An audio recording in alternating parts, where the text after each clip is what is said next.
ధనుసు రాశి మిత్రులారా, తస్మాత్ జాగ్రత్త. అర్ధాష్టమ కుజ శని పంచమ స్థానంలో రవి బుధ కలయిక సంచార స్థితితో ఎంతో అప్రమత్తత అవసరమని చెప్పి గమనించాలి. ధనుసు రాశిలో ఏ నక్షత్రాలు వస్తాయనగా మూలా నక్షత్రంలో 4 పాదాలు, పూర్వాషాఢ నక్షత్రంలో 4 పాదాలు, ఉత్తరాషాఢ నక్షత్రంలో 1 పాదం కలిపితే ధనుసు రాశి. రాశాధిపతి దేవగురు బృహస్పతి. వీరికి తృతీయంలో రాహు, అర్ధాష్టమంలో కుజుడు, కుజదోషము, రుణరోగ శత్రుకారకుడు కుజుడు, ఆయుకారకుడు, ప్రాణదాత, న్యాయ నిర్ణేత, ధర్మ నిర్ణేత అయినటువంటి శని భగవానుడు అక్కడ ఏడాది తర్వాత సంచారం చేస్తున్నారు కనుక యంత్రాలతో ఆయుధాలతో దయచేసి చెలగాటమాడవద్దు. మీ జన్మ నక్షత్రం రోజున, శనివారం రోజున, మంగళవారం రోజున ముఖ్యమైన పనులు కానీ ప్రయాణాలు కానీ వాయిదా వేసుకోవడం ఉత్తమోత్తంగా భావించగలగాలి. అలాగనే ఏడాది తర్వాత రవి భగవానుడు సంతాన స్థానంలో సంచారం చేయడము ఇది ఒకందుకు మంచిదే.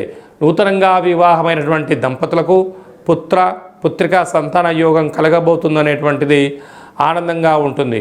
అక్కడ బుధాదిత్య రాజయోగం. ప్రభుత్వ ఉద్యోగ ప్రయత్నం చేసేవారికి ఇది సువర్ణపు యుగంగా భావించగలగాలి. అదే కాకుండా 6వ స్థానంలో శుక్రుడు స్వక్షత్రకారకుడు అయ్యాడు.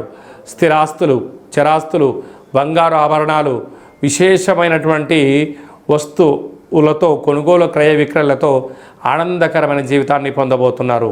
సప్తమంలో గురు సంచార స్థితి యోగదాయకం కనుక ఇలాంటి కాల సమయంలో లక్ష్మీ నవనారసింహస్వామి వారికి కళ్యాణ తదనంతరము పానకాన్ని వడపప్పును భక్తులకు పంచడం, స్వామివారికి గులాబీ రంగు కలిగినటువంటి అంటే చామంతి రంగు కలిగిన పుష్పాలను సమర్పించడం, పూర్ణిమ తిథియందున నీటిలో పసుపును వేసి చంద్రభగవాన్ని దర్శించి ఆ తిలకాన్ని దిద్దుకోగలిగితే సువర్ణపు యుగమంతా ధనుసు రాశి వారి సొంతం అని చెప్పి గమనించాలి.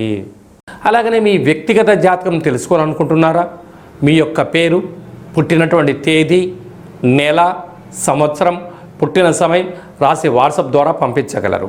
అలాగనే డేట్ ఆఫ్ బర్త్లో లేనటువంటి వారు మీ యొక్క పేరు, మీ యొక్క ఫోటోను వాట్సాప్ ద్వారా పంపించగలిగినట్లయితే గవ్వళ ద్వారా, రమణ శాస్త్రం ద్వారా, కాళభైరవ ఉపాసన చేత భూత భవిష్యత్ వర్తమానాన్ని తెలియజేయడం జరుగుతుంది.